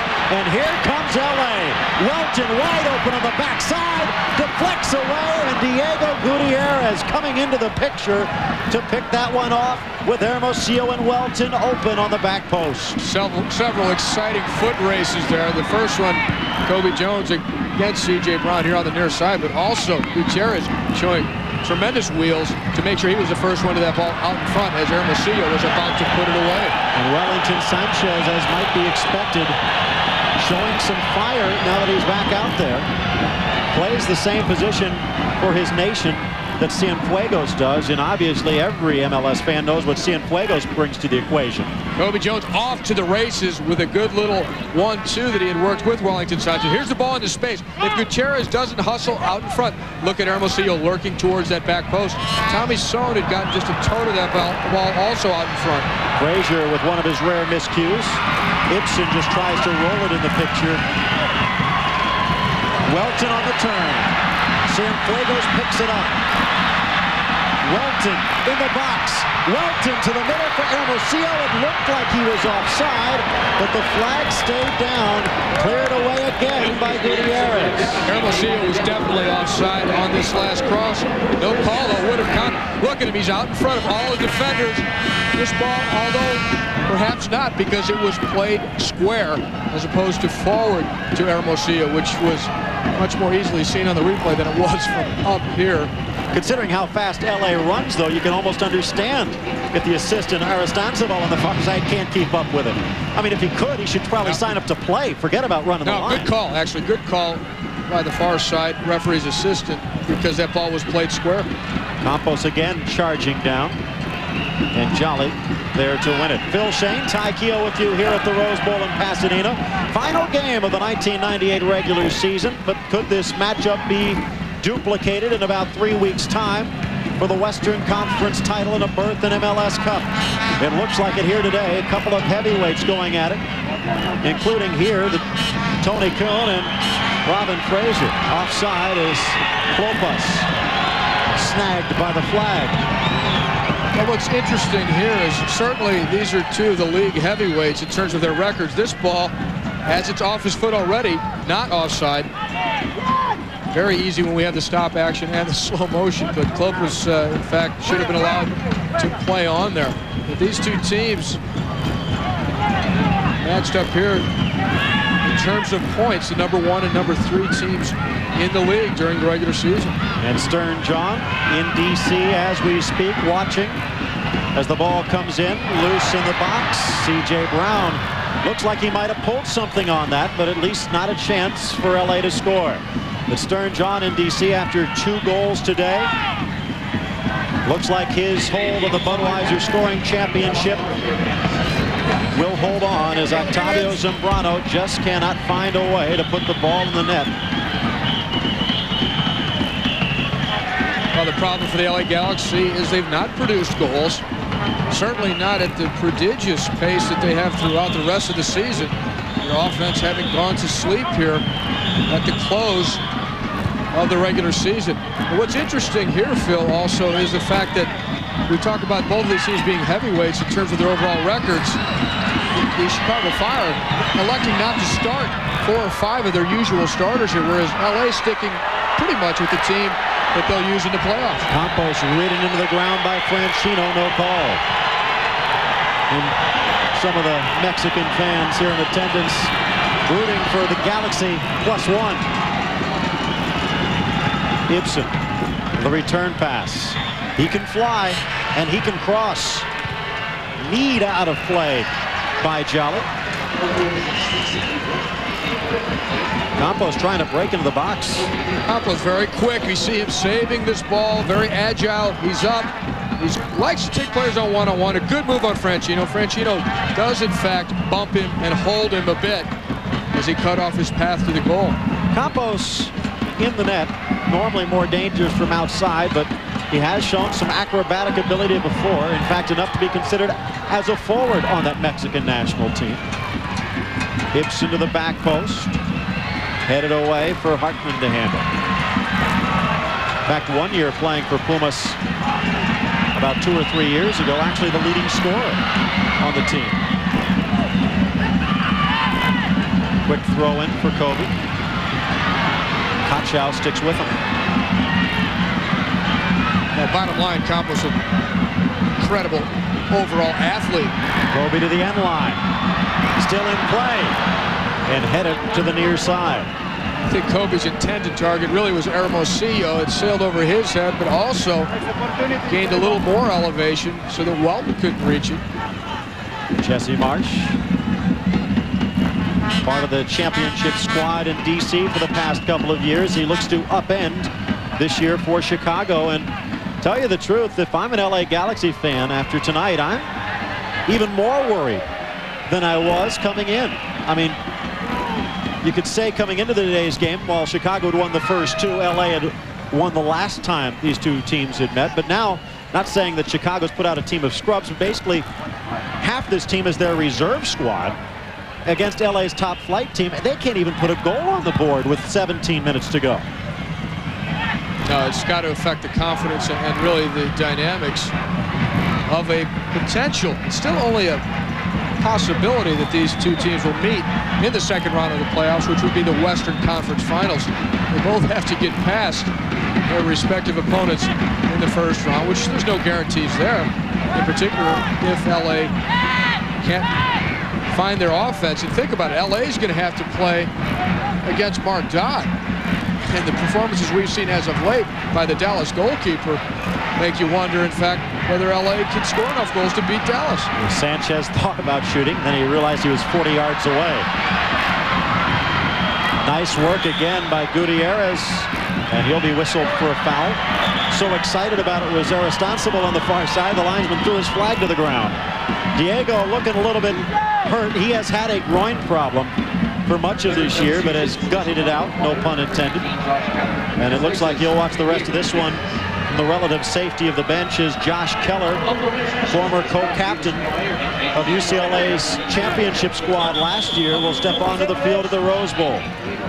Keller for Gutierrez. Keller picked up in a trade with Tampa Bay earlier this year for Jorge Salcedo. Chicago also got Tampa Bay's first-round draft choice in the college draft upcoming, and Tampa Bay messed up those plans by winning the past couple of games. And that means that Tampa Bay will not get the first, and Chicago instead will get the second. D.C., by the way, getting the first pick overall. Talk about the rich getting richer. Two of the top three teams with the top two picks in the draft. It looks like C.J. Brown the worse for wear than Gutierrez. So Keller, a midfielder, for C.J. Brown, a defender, and it looks like Hibson will drop back to Mark Welton for the rest of this game, which still has 15.5 left to go. Welton past Hibson. And out for the throw. Chicago will meet Colorado in their first round playoff series. Another substitution, that's the delay, as it looks like Ezra Hendrickson will be coming in for Robin Fraser. Ezra Hendrickson for Robin Fraser.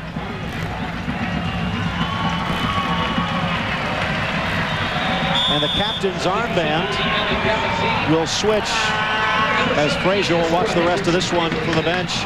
And it looks like they'll give it to Paul Caligiuri. Or perhaps, in fact, it looks like Kobe Jones might have done. Back post, Thornton off balance, but quite an acrobatic punch. Kobe touching it to the middle. Welton, challenged by Kubik, flips it up with the outside of his boot and almost turns it towards the net. Well, that is a little bit of a surprise to see Kobe Jones get that captain's armband from Robin Fraser, but he is a worthy candidate, but you would think maybe Caligiuri, like you mentioned, Phil, with his experience with the U.S. national squad and what he's added to this LA Galaxy franchise, and he's a hometown guy, Caligiuri. But also Cienfuegos would be a definite candidate, perhaps, to put on the captain's armband. Here's Hendrickson on his familiar overlapping run, and Thornton comes out to grab it. Zach Thornton under pressure. Some high balls into the box. Thornton, though, coming out, using his physical strength to punch that one well out of danger. Unlike the first half where he punched it in the back of one of his own defenders. Yeah, that was a strange play. You wonder whether he had taken his eye off the ball. Zach Hibson, you almost got to know him up close and personal right at the midfield stripe as Cienfuegos threw him off balance. Nice crowd here tonight at the Rose Bowl. Of course, LA, nearly 22,000 fans a game in this monstrous cavern which will host MLS Cup 98. Talking with Danny Villanueva, president, general manager. Of course, his dad, one of the owners, former Rams kicker. There is a chance, as the ball comes through for Campos to run on, there is a chance, and obviously the Galaxy have been talked about with every NFL stadium proposal that has been even rumored here in the LA area. But there's a chance LA could try and do something themselves, something in a 30 to 40,000 horseshoe-shaped range, somewhere here in the Southland, as they call it, and that would make a Galaxy ticket even harder to get. Here's Hendrickson into the box. He's dangerous. 5 goals already. Looking for 6 as he takes a tumble, and the deflected shot goes wide. Wow, he is dangerous. Oh, he is. He's got this acceleration, the long strike. Tommy Sohn, give him some credit. And also, it's Lubos Kubik stepping up at exactly the right time, because in the end, Hendrickson had beaten Tommy Sohn, and it's only Kubik again saving the day. Headed away. 9th corner of the game for LA, and nothing to show for it with 12 left. Machon. And Kubik read that one. A little bit of class there in that spin. Campos trying to draw the defense. Jolly does a nice job of shutting it down, taking out Tony Kuhn in the process. And while the Chicago defense has held the Galaxy's highest scoring attack, Chicago's vaunted counterattack has not been evident tonight either. As LA has held its own. Chicago missing Roman Kasetsky, really missing Josh Wolf, who has been a big part of that the last several games. But Brosny, good in the counterattack, also out with some minor injuries, being saved for playoff action this Thursday night at Soldier Field against Colorado. And here's Hendrickson again. Gutierrez has just enough wheels, a pull down, the ball across the end line, and they're just going to say that last little bit never even happened. A goal kick for Thornton. Great battle here. Remember, Gutierrez having some problems with the sore groin. Really probably a foul against Ezra Hendrickson. So a goal kick ends up being the same thing. Last game of the regular season here at the Rose Bowl, which will host MLS Cup 98, October 25th. The playoffs start on Wednesday, 7:30 Eastern at RFK. United against Miami. You'll see that on ESPN. Then a doubleheader on the Deuce on Thursday as Colorado battles Chicago and Dallas against LA. It all starts at 8 Eastern. Through ball from Kobe Jones. He's pulled down. Actually, Cienfuegos.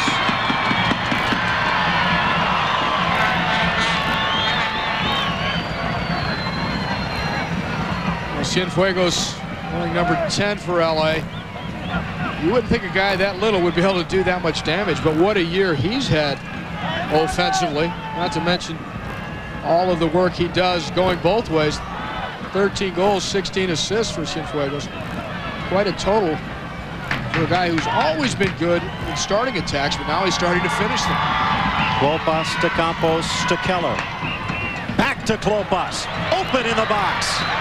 In the middle, and deflected away as he looked for Tony Kuhn. The experienced veteran Paul Caligiuri slides in front to kick it away. And a corner kick upcoming. Of course, this just one of the games today. Klopas thinks he's got one set up, but you're right, Caligiuri stepping in at the right time. Caligiuri with the U.S. national team all the way back in '85. That was his debut. He suited up for the U.S. every year since then. 14 years in a row, that's a record. Loose. Hartman has a problem. Back out towards midfield and a throw-in for Chicago. Hartman out of UCLA, as is Paul Caligiuri. A little bit of difference in dates there, though. Just about a decade's worth. Yeah, probably more. Hibson, touched away by Hendrickson. They call him a defender, but he'll spend more time in the offensive half. It just kind of shows exactly what Octavio Zambrano's looking for, something to snap this scoreless streak.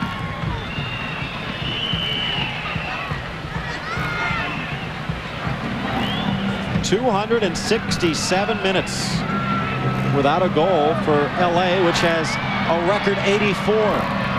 They try and avoid their third straight shutout.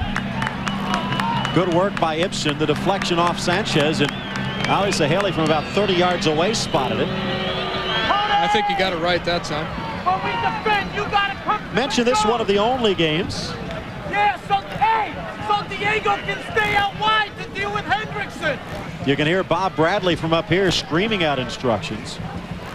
Miami falling in their regular season finale against cross-state rival Tampa Bay. Frank Yallop with his first MLS goal. San Jose leapfrogs past Kansas City into 5th. Both teams out of the playoffs, and in a shootout, DC gets the game-winning shootout goal from Roy Lassiter. Although Columbus got 2 goals in the loss from Stern John, as he has all but wrapped up the Golden Boot. Both versions of it, in fact. Here, of course, the Budweiser scoring lead with 57 points and 26 goals.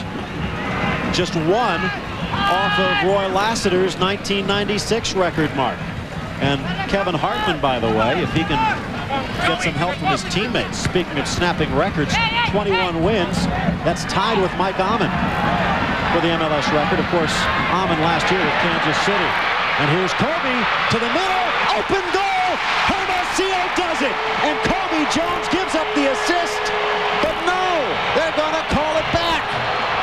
Ali Saheli offside. The flag on the far side. Just wait till the crowd finds out they're waving it off. I don't know if I agree with this one. Kobe Jones looked to have timed his run very well. Dan Couchman next to Robin Fraser on the bench. Kobe here, is he behind the last defender when the ball's played? No, he's even.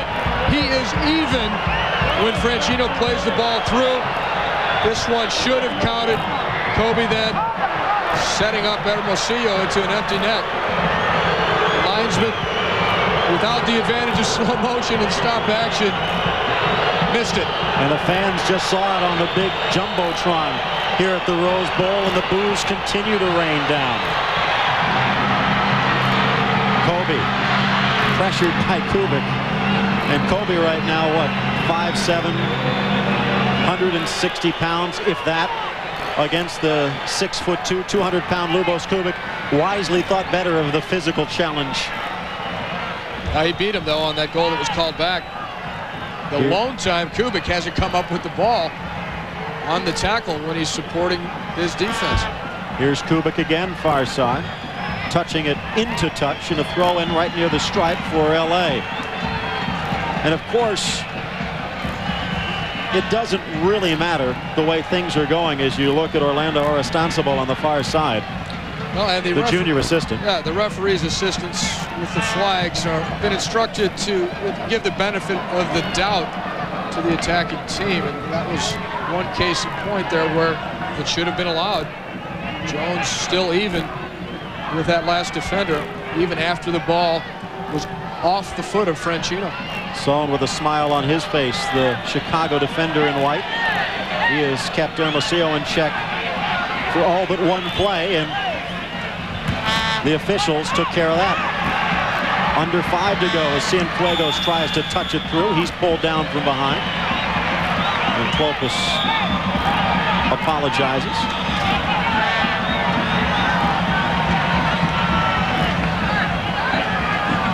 No matter who wins this game, Los Angeles will still win the West. They'll still have the best record in MLS. And Chicago will still finish in second with the third best record. But there is something to be said for LA being able to knock off the Fire. As Machon touches it into the middle to be cleared away by Kubik. Phil, you're right. It's tough to go into a playoff series when you know the team has beaten you 3 out of 4 games in the regular season. So despite the fact that LA is the top point-getting team, top goal-scoring team in the league. Hendrickson. Kobe. Shot. Goal! Hendrickson keeps it alive, and Kobe slams it home.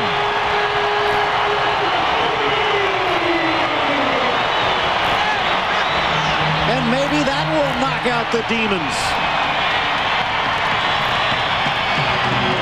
Kobe Jones's 19th goal of the season. Give him credit for not worrying about the one that they took away, but going for another one. And Bob Bradley knew it. Hendrickson was a problem down that right side. He tried to make a tactical adjustment. Hendrickson, though, gets the ball out to Kobe Jones, who does really well to bring it down and shoot in one motion. There's Hendrickson finding Kobe out near the edge of the box. Kobe Jones going cross corner down low. No chance for Thornton. A good finish by Kobe Jones and a very nice setup by Ezra Hendrickson. And with that 19th goal and 13 assists, he joins Stern John above the 50-point plateau. Only the third time that has happened in MLS history. And with 3 minutes left to go, that perhaps more than anything is Keller. The diving header just wide. Jorge Campos missed by inches. Had Campos scored, you might have heard almost as big of a cheer here in LA as he continues to be a fan favorite, having played first 2 seasons of MLS here. Franchino crossing to Campos on the diving header. Just wide. He gets it down, no chance for Hartman, but he can't beat the post. 2.5 minutes left. Could be the final 2.5 minutes as a member of the Fire for Campos. Keep it tuned to ESPN. Of course, more on that. The playoffs starting on Wednesday. Welton in the box. Touched away by Kachow.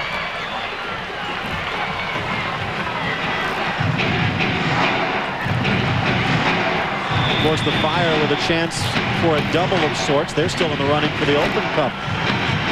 Final yet to be decided where it will be played against Columbus. And a goal kick upcoming for Zach Thornton. Well, we thought we might get a chance to see Dan Kallichman make his comeback after his arduous rehabilitation from a broken leg. As you pointed out, though, we saw him on the bench next to Robin Fraser. Nice to see him there in uniform. Exactly. And those guys are the best defensive tandems in the entire league. We give credit to Steve Jolly to take up the slack after captain Dan Kallichman missed most of the season with the broken leg. Pushing and shoving between Klopas and Machon.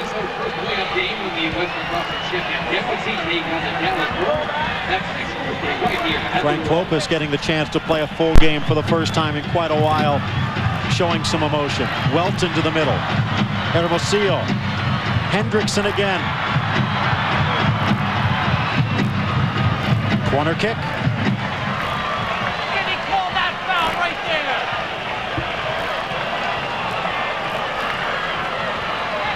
The 10th of the game for Los Angeles. 35 seconds and counting. Kobe Jones with a goal to his name. The lone goal, what would be his third game winner. Throw-in upcoming. Now that's an effective way to kill some time. 15 seconds and counting. Well, Kobe Jones created 2 goals in this match, one of them taken away from his setup to Hermosillo. And Kobe Jones does it again. Not only does he score, not only does he set up, but he wastes the final 30 seconds of the clock. Our Honda player of the game, Kobe Jones. He might just be the most valuable player of the season before this one is over. And Kobe Jones and the LA Galaxy with their 24th win of the season, the best regular season in MLS history. But will it be enough to hoist the trophy come October 25th? The Chicago Fire certainly proved tonight it won't be easy getting there. The final score, the Los Angeles Galaxy 1, the Chicago Fire 0. Back to wrap it up after this on ESPN2. Dinner was great. See a movie? Yeah, can't wait. We could rent a tape. Okay. Hurry, hurry, don't delay. Rent a movie, step this way. This is not our lucky day. Hey, I've got it. Pay-per-view. On cable, yeah. I'll pay the sitter. I'll order the flick. Gee, this is easy. Wow, that was quick. Why didn't we think of this before? Next time we will. Before we're out the door. Next time you do it, pay-per-view it. Your heart races, your palms sweat. Wow, another close one. Don't drive without auto insurance. Call Safe Auto right now. Get the state-required minimum insurance you need with low monthly payments. Safe Auto is open 24 hours a day, 7 days a week when you need them. Call now for immediate coverage. No more close ones. Safe Auto's here. 1-800-SAFE-AUTO. Pick up the phone. The call is free. 1-800-SAFE-AUTO. Sunday Night Football. Warren Moon and the Seahawks fly into Arrowhead to do battle with the tenacious Chiefs defense. ESPN Sunday Night Football coverage begins at 8:15. Oh, I got to remember to watch that game. It's the ultimate shootout, the MLS playoffs, one great game after another. The conference semifinals doubleheader. Coverage begins Thursday at 8 on ESPN2. When you give a student the chance to fulfill a dream, we all get to share in it. Walmart's Competitive Edge Scholarship is giving students like Joe Mormon the opportunity to live his dream. Without Walmart's scholarship, I wouldn't be in college. It helps America's brightest students become leaders in engineering and technology. That's why Walmart awards Competitive Edge scholarships to students across the country. Sending kids like Joe to college is smart for all of us. We live here too, and we believe good works. Welcome back to the Rose Bowl. The Galaxy fans, well, united in victory. 1-0 the final score, and plenty of reasons to love Kobe Jones today, our Honda most valuable player. About 5 minutes left to go in the game. Kobe Jones challenging down the line, only to see a Carlos Hermosillo goal waved off, but you come right back and get the game winner just a couple minutes later. Great performance tonight, Kobe. Thanks a lot. I appreciate it. What was it like tonight against a Fire squad that came out playing a very defensive alignment? I mean, this is the same type of team that they've played against you all year long. Yeah, I mean, there's no question they have the #1 defense in the league. You know, they're very strong and very tough. I really don't think that they came here expecting to go at us. They kind of laid back and had us come at them and then tried to sneak one away, but fortunately for us, it didn't work. Kobe, a record-setting year for the LA Galaxy. You personally, too, stepped it up in terms of your scoring, and you had a goal called back, and it was very controversial. You feel like you were onside? I felt I was onsides, and looking at the replay that I saw out here, I thought I was onsides too when he hit the ball. What frustration level were you at that point? The team hadn't scored in over 3 games. It was pretty frustrating. I know, like you said, you know, you haven't scored in a long time, and then you have a goal called back. You know, everyone, I think you could feel it out there, that everyone was really frustrated. Kobe, 28 years of age, strange year to have your breakout year, but a couple of things with that. Number one, you came right back aggressively, and the goal was in the middle between all the tall trees. I mean, this is a definite growth in your game. Well, thank you. What do you think? You know, I mean, what was going through your mind as the ball came back? Well, when the ball came back, all I was going to try to do was try to trap it inside, and I trapped it exactly where I wanted to, and then tried to hit it back to the post away from me, and I did, and the keeper was falling the other way, so it went in. So a relief, the offense is kicked back in for the LA Galaxy. What's it mean for the playoffs? How far are you guys going to go? Are you going to be back here in the final? Well, we're planning to be. We want to go all the way. You know, it's good to end it like this with a victory. And Sammy Sosa and Mark McGuire have been going back and forth. I mean, was there a little bit of that between you and Stern John this year? Well, I believe so. You know, I think Stern John ended up with it. You know, congratulations to him. Well, congratulations on the 24th victory for the Galaxy. You got that going for you. Plus, perhaps a chance to win the championship right here on your own home field in a month. Well, that's the plan, and we get that. Nothing else matters. Got to get past the fire. You've done it twice in a row, and congratulations. You were a big role tonight. Thank you very much. Appreciate it, guys. Kobe Jones, our Honda player of the game. 1-0. The Galaxy win it. What a performance. The Galaxians and the Ultras both united, as I said, in victory. Coming up next, doubles competition in the Davis Cup semifinals. The Italy against the U.S. Martin and Gimelstob against Nadezi and Gadenzo. And Kobe Jones tucking this one in single-handedly after some pretty good work from Ezra Hendrickson along the line. For Ty Keogh, I'm Phil Shane. Thanks for joining us, everybody. This has been a presentation of ESPN, the worldwide leader in sports.